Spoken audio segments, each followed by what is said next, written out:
ஒரு பேஷண்ட்டுக்கு canal stenosis வந்துடுச்சு. அவங்களுக்கு என்ன மாதிரி ட்ரீட்மெண்ட் குடுப்பீங்க சார் நீங்க? ஃபர்ஸ்ட் கெனால் ஸ்டெனோசிஸ் வந்த உடனே நாங்க அடுத்ததா தேடுற விஷயம் என்னன்னா, பின்னாடி இருக்கிற மூட்டு தேஞ்சிருச்சா? இல்ல மூட்டு தேயாம வெறும் நரம்பு மட்டும் தான் அமுக்கியிருக்கான்னு கண்டுபிடிப்போம். மூட்டு தேஞ்சிருச்சு அப்படின்னு வச்சுக்கோங்களேன், மூட்டுக்கும் சேர்த்து நான் ட்ரீட் பண்ணணும். நரம்பு அமுங்கிருச்சுன்னா, நரம்புக்கு மட்டும் அமுக்கி இருந்தா போதும். ஃபர்ஸ்ட் இத 2யும் நாங்க பிரிச்சு எடுப்போம். இப்போ ஃபர்ஸ்ட் நரம்பு அமுக்கத்த பத்தி பார்ப்போம். நரம்பு அமுக்கம் ஆயி, அந்த நரம்பு அமுக்கம் சிம்ப்டம்ஸ் குடுக்குது.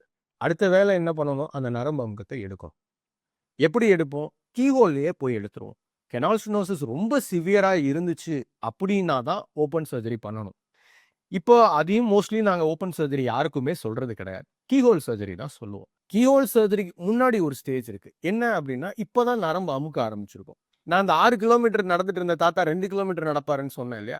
அந்த கண்டிஷன்ல ஒரு பேஷண்ட் வராங்கன்னு வச்சுக்கோங்க. 2 கிலோமீட்டர் நடக்கிறது itself is a good thing. அப்படி இருக்கும்போது, அந்த வலி இன்னும் மோசமாவாம இருக்கிறதுக்கு நாங்க என்ன பண்ணுவோம்னா, ஒரு இன்ஜெக்ஷன் குடுத்து அந்த நரம்பு வீங்கியிருக்கும். அந்த வீக்கத்த குறைச்சிட்டு, அதுக்கப்புறம் ஸ்ட்ரெங்தனிங் பண்ண சொல்லுவோம். 90% ஆஃப் த பீப்பிள் அந்த கட்டத்துல இருந்தாங்கன்னா, இன்ஜெக்ஷன் பிளஸ் எக்ஸர்சைஸஸ்ல செட்டில் ஆயிடுவாங்க.